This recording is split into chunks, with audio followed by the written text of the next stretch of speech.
Hello student, welcome back to my channel. Student, आज हम लोग डिस्कस करने वाले हैं क्लास 10 हिंदी का जो आप लोगों का अलंकार आता है। अगर आप लोग इस वीडियो को देखोगे तो आपका 2 मार्क बिल्कुल पक्का हो जाएगा, क्योंकि मैं आप लोगों को दिखा देता हूँ यहाँ पेपर में ये आप लोगों से अलंकार पूछा जाता है। ऑलरेडी मैंने आप लोगों को रस पढ़ा दिया है, ठीक है।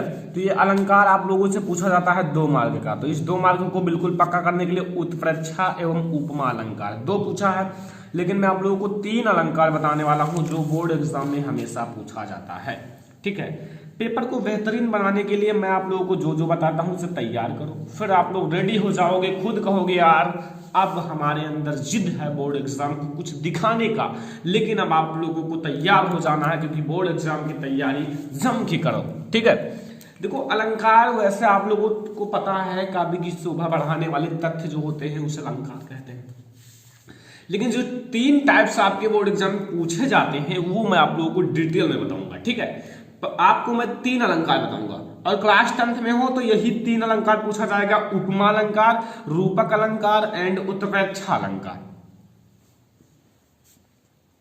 बात कर लेते हैं उपमा अलंकार की। उपमा अलंकार वो अलंकार होता है जहां किसी वस्तु या व्यक्ति की किसी अन्य व्यक्ति या वस्तु से समान गुणधर्म के आधार पर तुलना की जाए, यह समानता बताई जाए, वह उपमा अलंकार होता है। जैसे कोई कोई ऐसे स्टूडेंट होते हैं जो एक टीचर की तुलना दूसरे टीचर से करते हैं, कहते हैं ये इनकी तरह पढ़ाते हैं, ठीक है। एंड बहुत सारे ऐसे स्टूडेंट होते हैं कि अपनी तुलना दूसरे फ्रेंड के साथ करते हैं। मैं लगभग इसके राम श्याम की इतना पढ़ाई करता है। तो फिलहाल आप लोग किसी से अपनी तुलना ना करो, क्या पता आप ही अगला प्रधानमंत्री बन जाओ, ठीक है। तो कभी भी आप किसी से तुलना ना किया करो, क्योंकि आपको यहाँ उस चीज से तुलना करनी है जो पहले हो चुका है।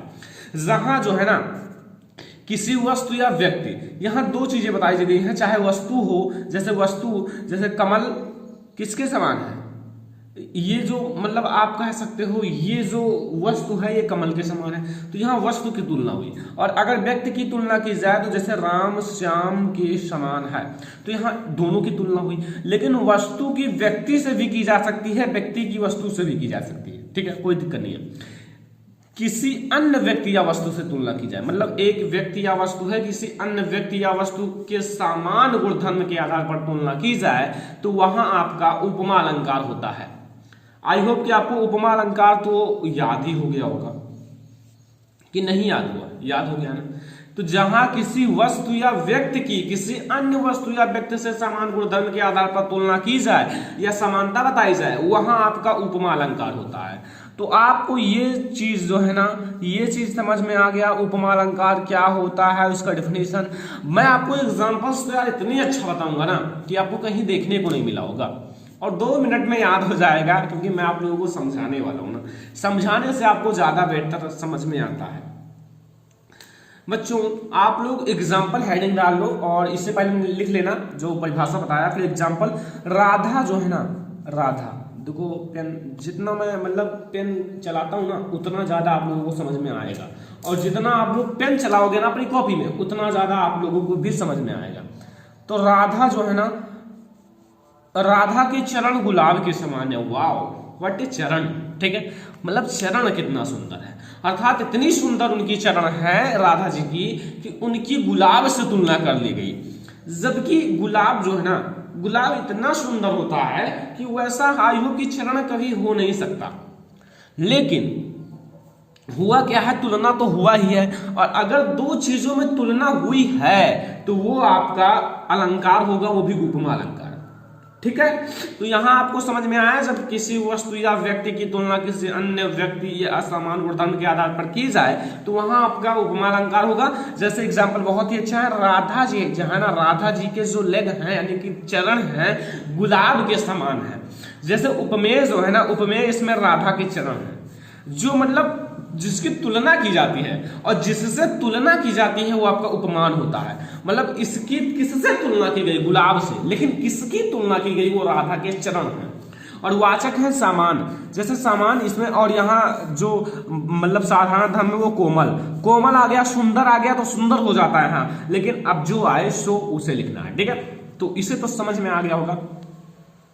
दूसरा, रूपक अलंकार। अलंकार आपको सब कुछ समझा देंगे यार। देखो रूपक अलंकार का अर्थ है रूप, तो जहां उपमेय में उपमान का भेद रहित आरोप किया जाए वहां रूपक अलंकार होगा।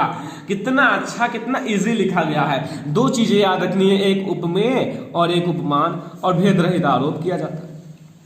तो जहां उपमेय में उपमान का भेद रहित आरोप किया जाता है वहां रूपक अलंकार होता है।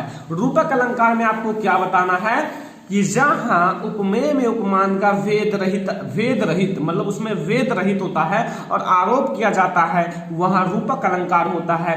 रूपक अलंकार का एक एग्जाम्पल बता देते हैं जो कि बहुत छोटा सा है, प्यारा सा, नन्हा सा है, जिसका नाम है चरण कमल बंदो हरिराई। ये आपका बहुत ही अच्छा सा एग्जाम्पल है, ठीक है। चरण कमल बंदो हरिराई, ये आपको इसका स्पष्टीकरण भी मैं आपको बता देता हूं। ये आपका जो है ना, ये मैंने बताया था ना, ये इसमें सॉरी उपमा अलंकार में ये स्पष्टीकरण ही हेडिंग डाल लेना, क्योंकि ये स्पष्टीकरण है। और इसमें मैं दूसरे टाइप से स्पष्टीकरण बता रहा हूं कि चरण जो है ना, यहां लिखा हुआ है चरण कमल बंदो हरिराई।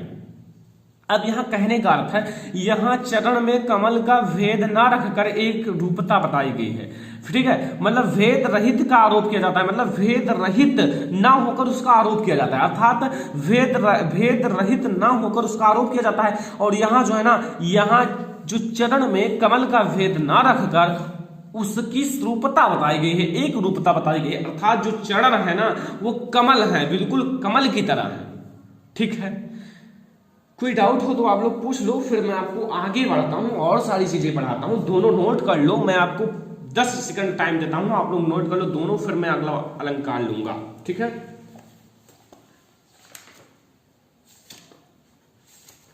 ठीक है स्टूडेंट, तो बहुत ही अच्छे से समझ में आ रहा है ना। चलो अब हम लोग तीसरा अलंकार देख लेते हैं, जिसका नाम है उत्प्रेक्षा अलंकार। उत्प्रेक्षा अलंकार तो इतना इजी है ना कि आप लोग कहोगे वाओ वेरी इजी क्वेश्चन, लेकिन अगर आप लोग समझोगे तो इसे पहचानना भी सीख जाओगे। देखो बच्चों, लिखा हुआ है जहां उपमेय में उपमान की संभावना की जाए, वहां क्या किया जाता था, उपमेय में उपमान का भेद रहित आरोप किया जाता था, वहां तुलना किया जाता है और यहाँ संभावना की जाती है।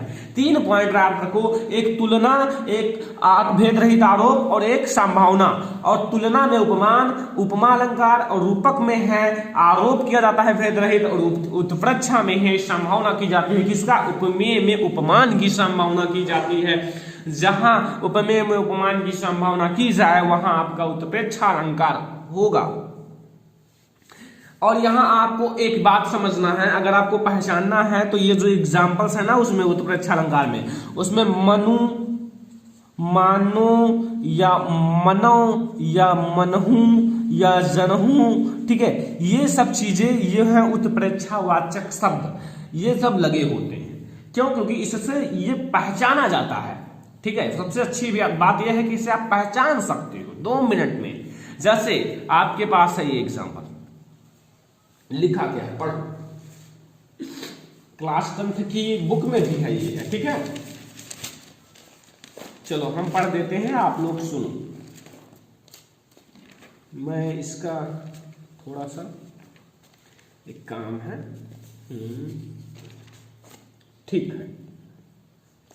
अलंकार देखो बच्चों, यहां क्या बताया गया है, लिखा है सोहत ओढ़े पीठ पटु श्याम सलोने गात मनो नील मणिशैल पर आप आतप प्रयोग प्रभात।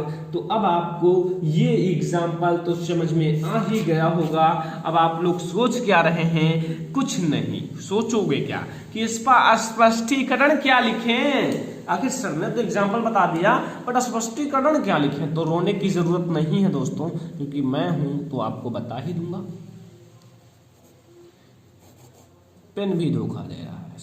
देखो स्पष्टीकरण मैंने हेडिंग डाल दी है, बट मैं लिखूंगा नहीं, आपको बोलता रहा हूं, लिख लो। यहां पीला वस्त्र धारण किए हुए, क्या जो पीला वस्त्र है उसे धारण किए हुए श्री कृष्ण के श्याम शरीर पे प्रातः कालीन धूप से सुशोभित नीलमणि शैल की संभावना की गई है।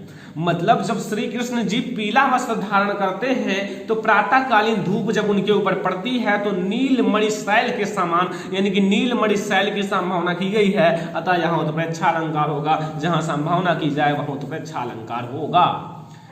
ठीक है, तो ये आई होप कि अलंकार भी आपको समझ में आ गए होंगे। अगर आपको समझ में आ गया हो तो वीडियोज को लाइक कर दो, शेयर कर दो अपने फ्रेंड्स के साथ, और अगर चैनल पर नए आए हो ना तो सब्सक्राइब कर लेना, वरना मैं आप लोगों को बहुत ही अच्छे अच्छे वीडियोज प्रोवाइड करूंगा। ठीक है, तो यार चैनल को सब्सक्राइब कर लो और वीडियोज को लाइक कर दिया करो, अपने फ्रेंड्स के साथ शेयर कर दिया करो। बस इतनी सी बात है यार, इतना तो आप लोग कर ही सकते हो।